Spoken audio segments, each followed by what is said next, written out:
the Iranians must do 4 things if it is to prevail in the war, okay?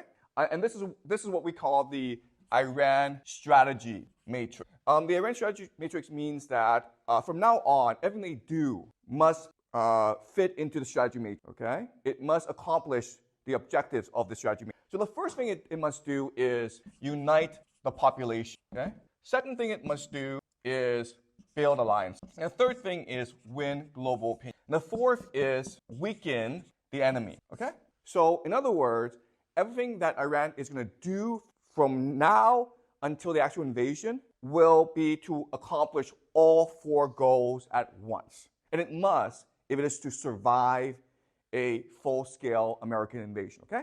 Does it make sense? All right, so unite the population. What does this mean, okay? It means that you win the war depending on how much your population is willing to resist the invasion. And it turns out that even though the Iranians right now are divided, okay, there's a lot of opposition towards the current government in Iran.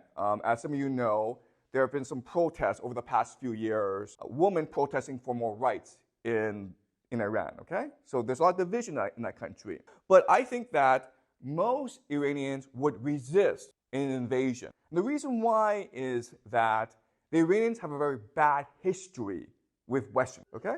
So the example is the 1953 coup d'etat, okay? So what happened is that in 1909, the British discovered oil in Iran. It was called Persia back then. And so they created a company called the Anglo-Iranian Petroleum Company, which we now know as British Petroleum, okay, BP. And the idea is that this company would be responsible for extracting and selling all the oil. But unfortunately, the deal was that Iran, Persia, would only get 16% of profit, okay? They only got 16% of profit. So the Iranians are very upset about that. It's their oil, it's their resource, but they're not getting that much money out of it, okay? It's basically stealing. So for decades, the Iranians have been trying to renegotiate the deal. In 1953, the democratically elected government of Iran said to the British, listen, let's do 50-50. Okay, that's fair, 50-50. 50% for us, 50% for you, right? That's a fair deal. And the British, instead of saying yes, went to the Americans, and the British and the Americans together launched a coup d'etat against the democratically elected government of Iran and installed a police state called the Shah, which is like the monarchy, okay? And the Shah, the king of Iran, was so brutal that he created a police state. In 1979, the Iranian people overthrew the Shah, okay? And so the Iranian people do not like the idea of foreign invaders coming in and controlling the resource, okay? Does that make sense? So over time, as Israel and as America continues to be aggressive towards Iran, the population will start to coalesce and fight against the Americans, okay? So that's unite the population. Second is build alliance. Now, Iran has 2 layers of alliance. The first layer is called the axis of resistance, right? Which I asked you. And the axis of resistance includes the Shia militias in Iraq, Syria, Hezbollah in Lebanon, Hamas, and the Houthis in Yemen. Okay? Now, what's important to understand is that this is not an alliance.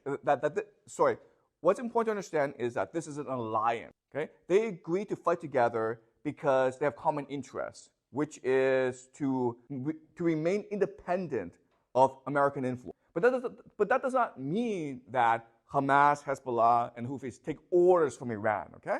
They're not controlled by Iran.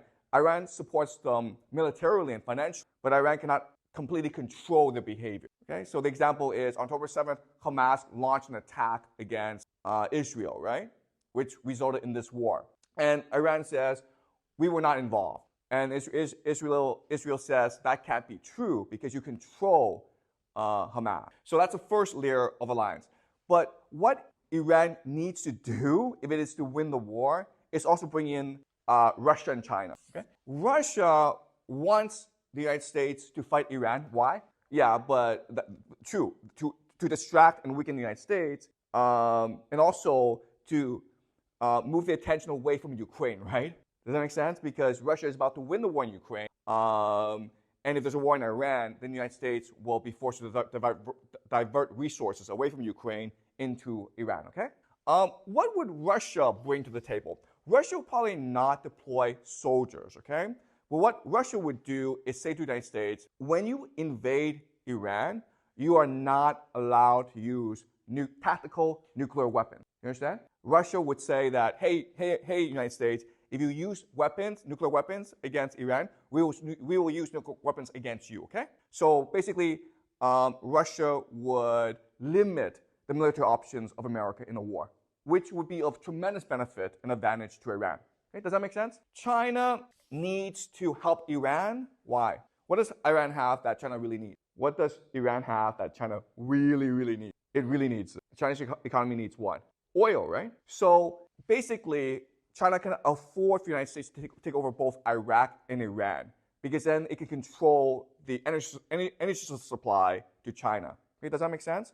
So China would involve itself over time in order to make sure that it's able to obtain oil from the Middle East. China right now is getting most of its oil from the Middle East. But it will take time for Russia and China to get themselves involved.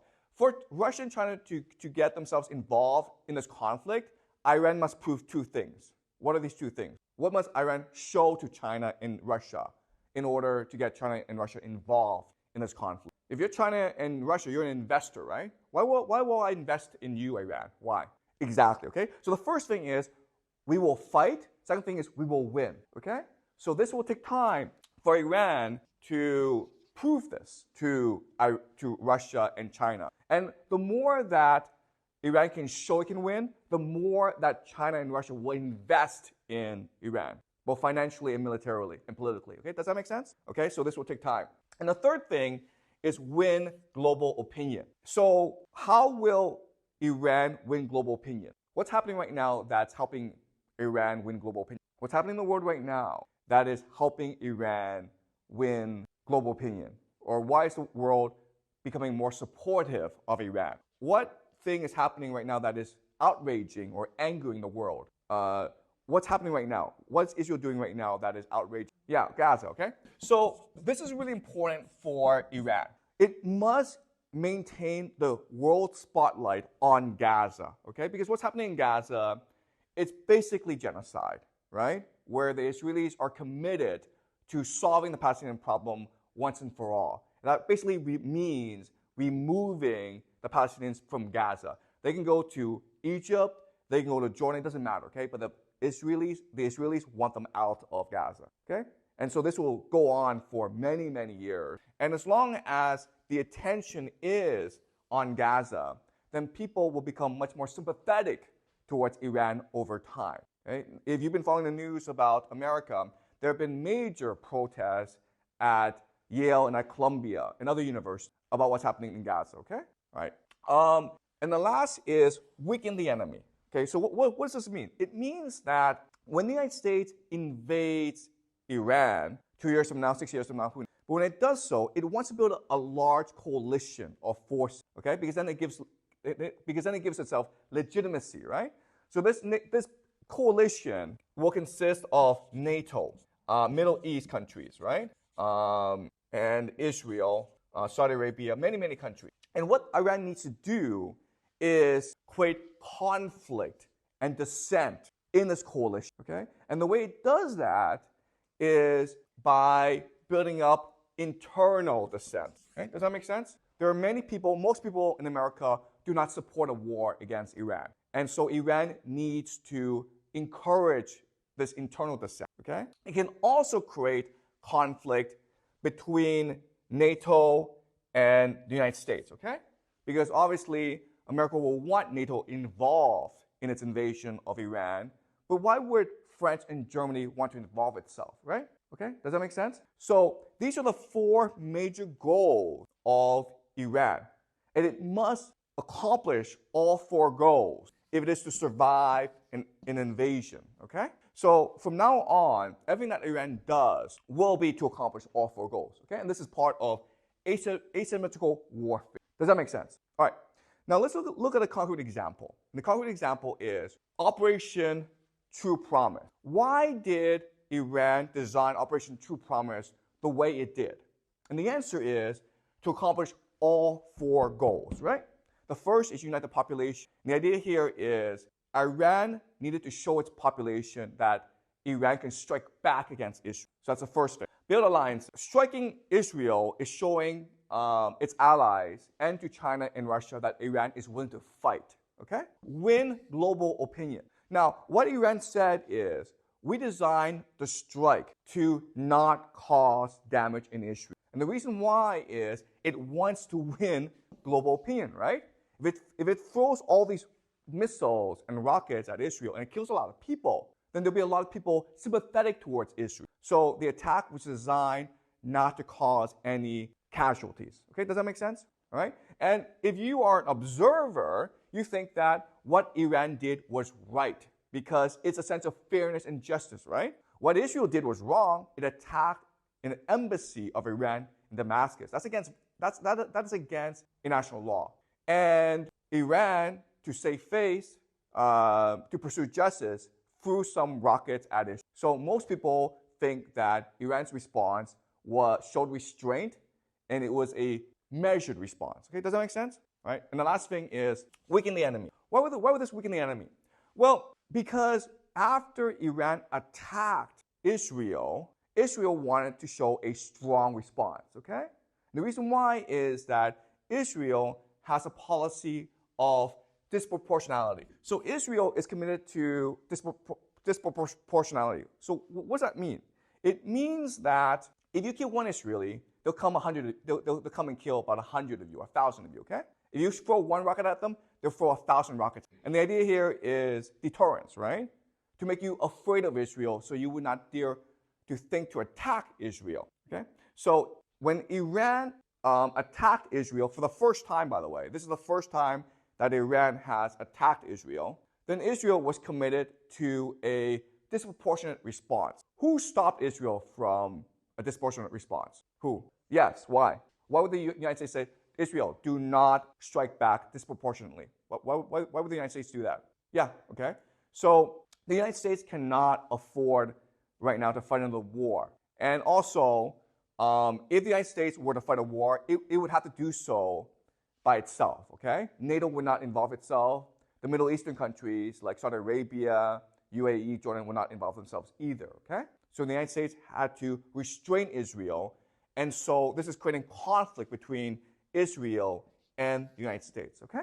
So that's why, so in other words, from a military dominance perspective, Operation True Promise accomplished nothing, okay? Because you blew nothing up. But from an asymmetrical warfare perspective, you accomplish all your 4 major goals. And that's why the Iranians claim success. And you can make the argument that from a strategy perspective, it was a very successful operation. Okay? Does that make sense? All right. Any questions about this? Anything you want to clarify or you don't really understand? Does this make sense to you? Okay, so Peter asked a great question like, this war, how will it affect us? We're going to the United States for college. We're Chinese students. Okay, and the answer is this. Okay, the answer is in war, there's something called rules. And so before they have a war, all the major parties agree on what the rules are. Okay, so for example, you look at the war in Ukraine. Now, the United States and NATO are openly supplying weapons and financing and intelligence to Ukraine, right? But from the Russian perspective, we allow that. Okay. We will not allow NATO to send troops to fight with the Ukrainians, but we will allow NATO and the United States to provide weapons and financing. Okay, does that make sense? This is what we call the rules of engagement, the rules of war. Okay, so the same thing would happen if the United States were to invade Iran. Before the actual invasion, there would be an agreement among all major parties, which would include Iran, the United States, Russia, China, Israel, about the rules of war. And so one important rule of war is you're not allowed to use tactical nuclear weapons, okay? Iran, you may have nuclear weapons, you're not allowed to use them. United States, you have nuclear weapons. Israel, you have nuclear weapons, but you are not allowed to use them more, okay? That would be the first agreement. Second agreement is that Russia and China are allowed to provide assistance in a very limited basis. So China would probably provide weapons and material. But this will not impact the relationship between China and the United States, okay? And during this war, China will maintain a position of what we call strategic ambiguity. And all this is saying is that China is not going to say that we support Iran, okay? Russia will not come out and say we support Iran. Never, before this war happens, Russia and China could, if they choose, sign a treaty with Iran saying that if anyone attacks you, we'll come to your aid, right? They will not sign this treaty because they need to maintain strategic ambiguity, okay? China and Russia do not want to be dragged. Does that make sense? Okay? So my guess is that China will provide assistance to Iran, but on a very limited basis and on a basis that the United States can accept. That's the first thing. Second thing is, listen, I'm just making a prediction that this war will happen. I don't know if it's going to happen. You understand? I'm just your high school teacher. I'm not making the decisions, okay? I'm just teaching you how to think about geopolitics. And third of all, when you actually in the United States, you'll find that there's so much anger at Israel that no one really cares about Chinese. Do you understand? I mean, like at that point, most Americans will be extremely anti. It'll be like the Vietnam War, where you have this massive protests and civil unrest because there were a lot of Americans who were against the war. And quite honestly, it was a pointless war. America accomplished nothing by fighting the war.